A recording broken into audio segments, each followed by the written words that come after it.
সর্বনাশ করে ফেলবে, আমার সব তছনছ করে ফেলবে। আসিয়া বলল, তুই একটা গাধা, তুই দেখ এই শিশুটা আমাকে কি সুন্দর করে আদর করে। আসিয়া মুখ নেন, মুসা আলাইহিস সালাম খুব সুন্দর করে আদর করে দেন। ফেরাউন মুখ দিয়েছে কি দিয়ে? কি দিয়ে? থাপ্পড় দিয়ে। এখন থাপ্পড় যে কি জোর এটা ফেরাউনে না বুঝছে। ফেরাউনে কয়, আসিয়া তুই যাই কস, এত ছোট্ট ছেলের হাতে এত শক্তি কেন? এই পোলাটারে তুই ফালায় দে। আসিয়া রে আবার বড় ভয় লাগে।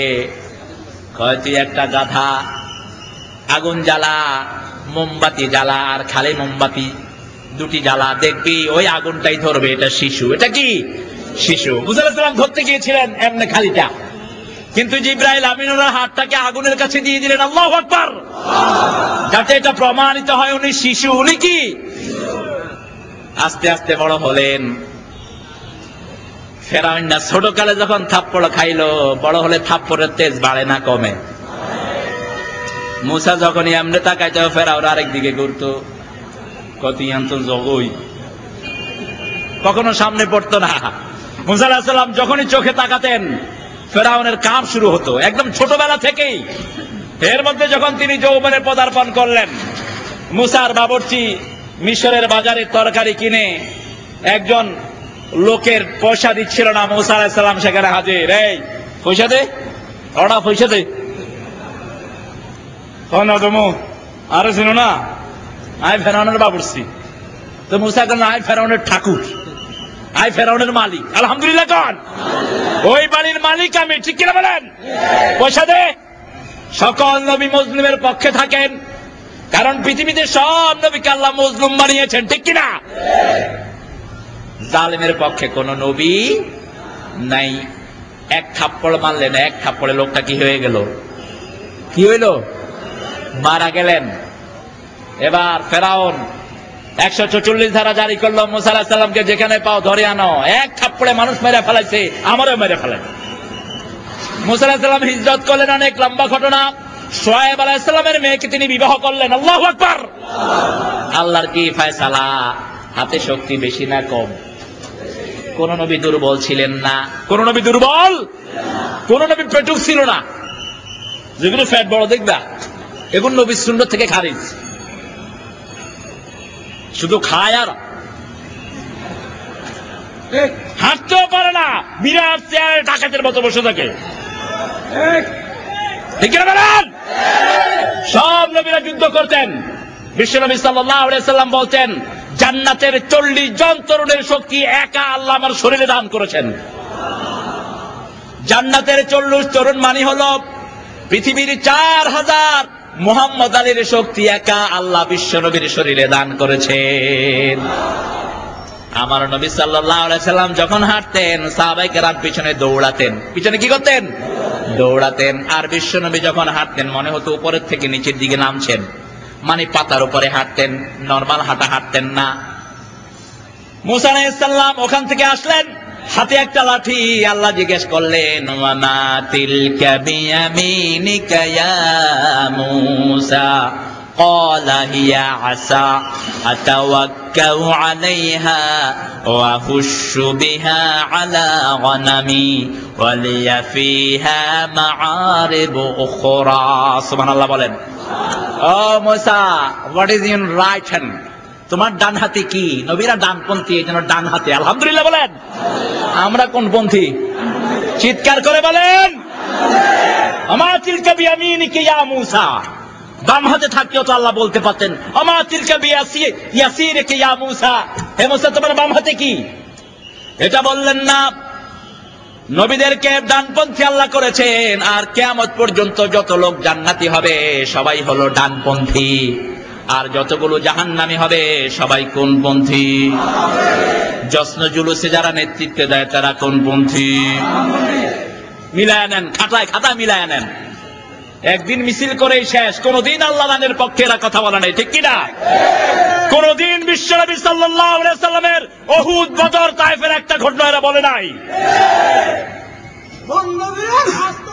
চালিয়ে দাও, চালিয়ে দাও, চালিয়ে দাও, চালিয়ে দাও।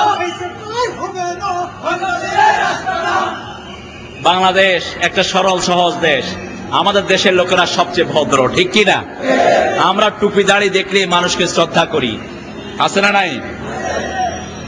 সাইদি সাহেব বড় সুন্দর সুন্দর কথা বলেন, কেউ রবীন্দ্রনাথ বেচারা বাইচা গেছে। এই অবস্থায় যদি ঢাকা বিশ্ববিদ্যালয়ে কোনোদিন আসতো, কোদাইল দিয়া পোলাপানা ধরে তার দাড়ি চালাই। আরো যে লম্বা জামা পড়তো, লম্বা জামা দেখলে আমরা শ্রদ্ধা করি, কারণ বিশ্বনবীর সুন্নত আছে, ঠিক কিনা? আমরা দেখি না লোকটার আমল কি, সহজ ভাবে আমাদের ইমানে যা বলে আমরা তা করি। এই সহজ মানুষগুলোকে ভালোবাসেন কে? আমার নবীও সহজ সরল ছিলেন, কোনো প্যাঁচ ছিল না, সুবহানাল্লাহ বলেন। এক ইহুদি বলছে আমার নবীকে, তখন তিনি মদিনার প্রেসিডেন্ট মোহাম্মদ কাইফেনা, এখানে একটু দাঁড়ান। আল্লাহর হাবিব দাঁড়িয়ে আছেন, সারাদিন দাঁড়িয়ে থাকলেন, বাড়িতে খেয়ে আসলেন, খেয়ে এসে আবার দাঁড়িয়ে আছেন, তৃতীয় দিন আবার সেখানে দাঁড়ানো। ওই ইহুদি বাড়ি থেকে ফেরার সময় দেখে বিশ্বনবী দাঁড়িয়ে আছেন। ইহুদি বলল, মুহাম্মদ সাল্লাল্লাহু, আপনি এখানে দাঁড়িয়ে কেন? আল্লাহর হাবিব বললেন, তুমি না আমাকে এখানে দাঁড় করিয়ে রেখে গেছো। ইহুদি কেঁদে ফেললো, বলছে এটা কোনো সাধারণ মানুষের আচরণ নয়, নিশ্চয়ই আপনি আল্লাহর রাসূল। আমি পড়ে দিচ্ছি, লা ইলাহা ইল্লাল্লাহু মুহাম্মাদুর রাসূলুল্লাহ সাল্লাল্লাহু। মানুষকে সম্মান করতেন, মানুষের সাথে মিশে থাকতেন, এরকম একটা মিছিল হয় নাই। বিশ্বনবী উটের উপরে ছিলেন আর সাহাবায়ে কেরাম পায়ে হেঁটে হেঁটে গিয়েছে, একটা হয় নাই, ঠিক কিনা বলেন? মানুষের মধ্যে কোন শ্রেণী বিভেদ করতেন না, একই সাথে মিলে থাকতেন মুহাম্মদ সাল্লাল্লাহু। সাইয়েদনা মূসা আলাইহিস সালামকে আল্লাহ বললেন, এটা ছেড়ে দাও, ফাইদা হিয়া হাইয়াতুন তাসআ। ছেড়ে দেওয়ার পরে এটা হয়ে গেল বিশাল অজাগর। এখন মূসা নিজেই ভয় পাচ্ছেন, মূসা নিজেই কি ভয় পাচ্ছেন। আল্লাহ বললেন, লা তাখাফ সানুঈদুহা সিরাতাহাল উলা। সিরাত, আলহামদুলিল্লাহ বলেন, সিরাত আছে না নাই?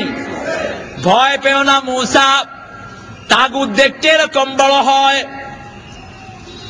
বুশের বাচ্চা বুশকে দেখতে খুব মোটা মনে হয়, কিন্তু ঘাড় মটকায়া ধরো, লাঠি আবার লাঠির জায়গায় ফিরে আসবে, ঠিক কিনা?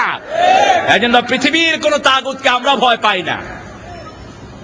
আমি ইংল্যান্ডে গত রমজানে আলোচনা করছিলাম লিডসের এক মসজিদে, জোহরের পর, রমজানুল মুবারকে জোহরের পরেই সেখানে মাহফিল হয়। My dear brother and sister, could you tell me who was the great devil? Who is the great devil of the earth? পৃথিবীর সবচেয়ে বড় শয়তানের নাম কি? সব যুবকগুলো একসাথে বুশ। যখন যুবকেরা বুশ বলছে, মুরব্বীরা সব গেটের দিকে তাকাচ্ছে, পুলিশ আছে কিনা। My dear uncles, আমার চাচাগণ, you are scared of police. আপনারা পুলিশকে ভয় পান। আমাদের সাথে সব সময় হাজার হাজার আল্লাহর পুলিশ থাকে।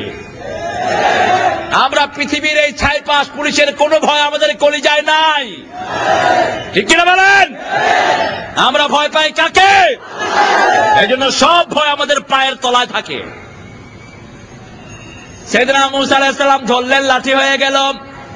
সেই লাঠি শুরু থেকে শেষ পর্যন্ত বোঝানোর জন্য আল্লাহ সিরাত শব্দটি ব্যবহার করেছেন। ইতিহাসে বিশ্বনবীর যত আলোচনা হয়েছে সবগুলোর নাম সিরাত। সবগুলোর নাম কি?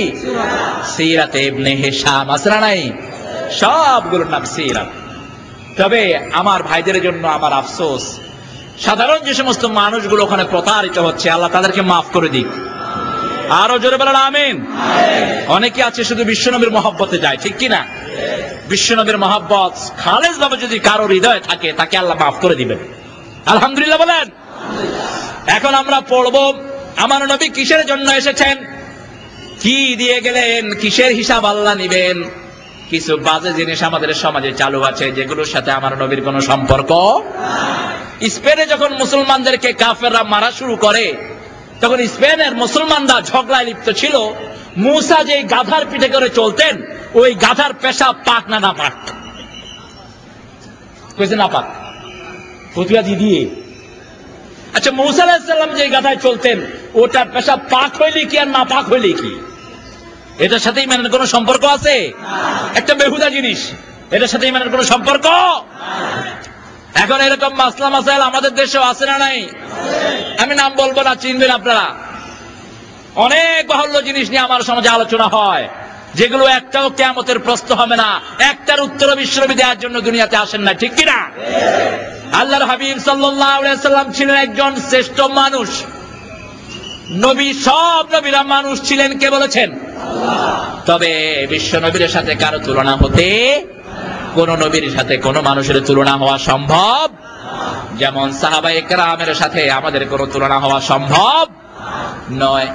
বিশ্ব নবী সাল্লাল্লাহু আলাইহি সাল্লাম ওইভাবেই দুনিয়ায় এসেছেন যেভাবে অন্যান্য মানুষেরা দুনিয়ায় আসে।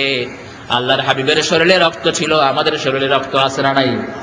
আল্লাহর হাবিব সাল্লাল্লাহু আলাইহি সাল্লাম কাঁদতেন, আমরাও কাঁদি। আল্লাহর হাবিব সাল্লাল্লাহু আলাইহি সাল্লাম বিবাহ করেছেন, আমরাও বিবাহ করি। আল্লাহর হাবিব সাল্লাল্লাহু আলাইহি সাল্লাম যদি আমাদের মতো আমরা যে কাজগুলো করে এগুলো আমাদেরকে না শিখাতেন, আমরা কাকে মানতাম, ঠিক কিনা?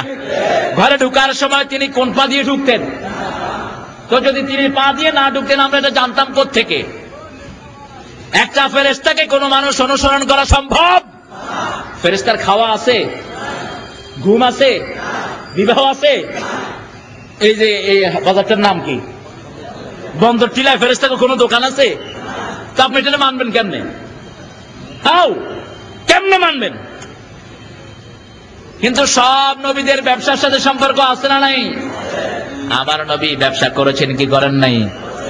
ছোট ব্যবসা না বড় ব্যবসা? দেশি না আন্তর্জাতিক? আলহামদুলিল্লাহ বলেন। শুরুই করেছেন আন্তর্জাতিক ব্যবসা দিয়ে। জীবন তাজিরুন দুয়ালিয়ুন, সিরিয়া থেকে একবার লট আনলেন, এক ব্যবসায় সারা মক্কার শ্রেষ্ঠ ব্যবসায়ী হয়ে গেলেন। আল্লাহর হাবিব সাল্লাল্লাহু আলাইহি সাল্লাম দুনিয়ায় আসলেন। হালিমাতুস সাদিয়া রাদিয়াল্লাহু আনহা বলছেন, বিশ্বনবী সাল্লাল্লাহু আলাইহি সাল্লামকে আনতে গেলাম, কিন্তু বিশ্বনবীর জন্য আমি যাই নাই, আমি গেছি একটা ধনীর দুলালের জন্য, সিরাতে ইবনে হিশাম। আমার গাধাটা দুর্বল, আমার মেয়ে সায়মা অসুস্থ, সারা রাত কেঁদে কেঁদে আমাকে কষ্ট দিয়েছে, ঠিক মতো দুধ পান করতে পারতো না। মদিনা মক্কা যখন আমি ঢুকি 6 ঘন্টা দেরি। কয় ঘন্টা? সবাই ধনীর দুলাল গুলো নিয়ে গেছে। আমি এখন খুব ডিসহার্টেড হয়ে পড়লাম, মন ভাঙা হয়ে গেল, কোন সন্তান বোধহয় আজকে নসিব হবে না। হঠাৎ করে কে যেন একজন বলে গেল, হালিমা, ওই যে আব্দুল্লাহর এতিম ঘরে এতিম একটা শিশু আছে,